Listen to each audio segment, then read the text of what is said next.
नमस्कार, जय हिंद, वंदे मातरम। 1971 एक ऐसा युद्ध जिसने दुनिया का नक्शा बदल दिया। एक ऐसा युद्ध जिसने दुनिया का दृष्टिकोण बदल दिया। एक ऐसा युद्ध जिसने रणनीति को नई परिभाषा दी। उस दुनिया बदलने वाले युद्ध में कई ऐसी लड़ाइयां थीं जो नजीर बनी। हम इस सीरीज में 1971 की उन्हीं लड़ाइयों की कहानियां आपको सुनाएंगे। पहली कहानी है भारत पाकिस्तान सीमा में राजस्थान के एक छोटे से पोस्ट लोंगेवाला की और उस पोस्ट पर तैनात 120 मतवालों की, जो रेगिस्तान के वीराने में इस पोस्ट की निगरानी में तैनात थे, जहां दुश्मन के नजर डालने की गुंजाइश ना के बराबर थी। इसीलिए यहां चौकसी तो रहती थी, लेकिन अतिरिक्त तैयारी नहीं। भारतीय फौज का एक बड़ा हिस्सा भारत की पूर्वी सीमा से लगे ईस्ट पाकिस्तान में उलझा था और बाकी सेना जम्मू कश्मीर की सुरक्षा में लगी थी। पाकिस्तान ने सोचा अपने गिरेबान पर पकड़ ढीली करानी है तो कम तैनाती वाली सरहद से भारत में दाखिल हो जाए और इलाके पर कब्जा जमा ले, ताकि पूर्व की भरपाई पश्चिम में हो सके। दूर दूर तक बस रेत ही रेत, ना तो दुश्मन को कोई आड़, ना दुश्मन से हमें कोई आड़। तेज हवाओं में रेतीले टीले भी आज यहाँ तो कल वहाँ, इनका पता रोज बदलता रहता है। यहाँ सरहद पर नजर रखना एक अलग ही तरह की चुनौती होती है।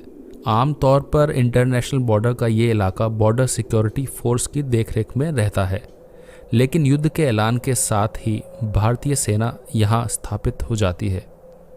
1971 में भी ऐसा ही हुआ था। लोंगेवाला एक सामान्य सा पोस्ट था, लिहाजा 23 पंजाब की एक कंपनी को जिम्मा दिया गया। राजस्थान में भारत पाकिस्तान के अंतर्राष्ट्रीय अंतर्राष्ट्रीय बॉर्डर है, यानी यहाँ सरहद को लेकर कोई मतभेद नहीं रहा है। यहाँ जैसलमेर जिले में सबसे लंबी रेतीली सीमा है, जिस पर सबसे महत्वपूर्ण इलाका साधेवाला था।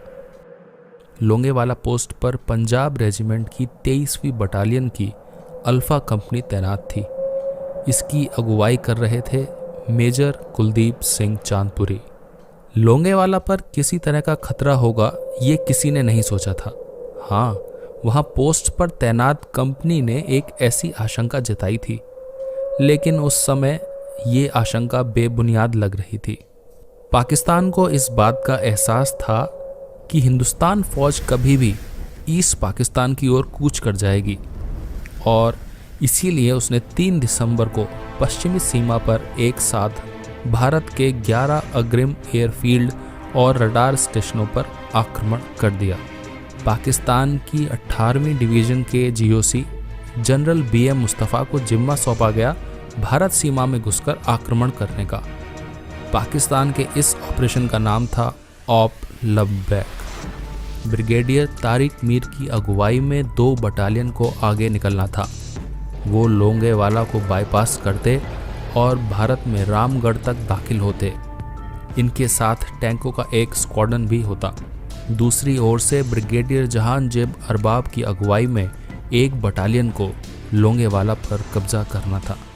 अंतिम लक्ष्य के तौर पर जैसलमेर एयरबेस पर कब्जा करने की योजना थी, पर आखिरी लम्हे पर ब्रिगेडियर तारिक मीर ने प्लान बदलवा दिया। ब्रिगेडियर तारिक मीर ने लंबे चौड़े ऑपरेशन की जगह एक ही साथ पूरी ताकत से आगे बढ़ने की योजना रखी। तर्क ये कि सीधा पक्का रास्ता वक्त बचाएगा और 2000 पाकिस्तानी सैनिकों को लोंगेवाला जैसे अकेले पोस्ट को नष्ट करने में वक्त नहीं लगेगा।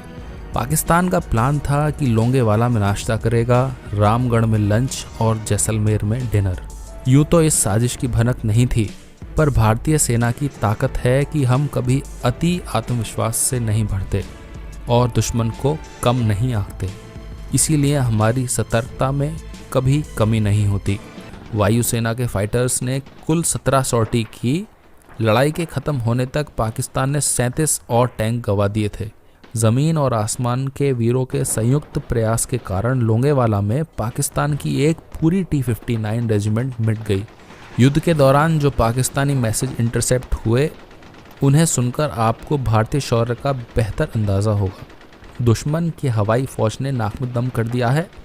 एक हवाई जहाज जाता है और दूसरा आता है और 20-20 मिनट ऊपर नाचता है।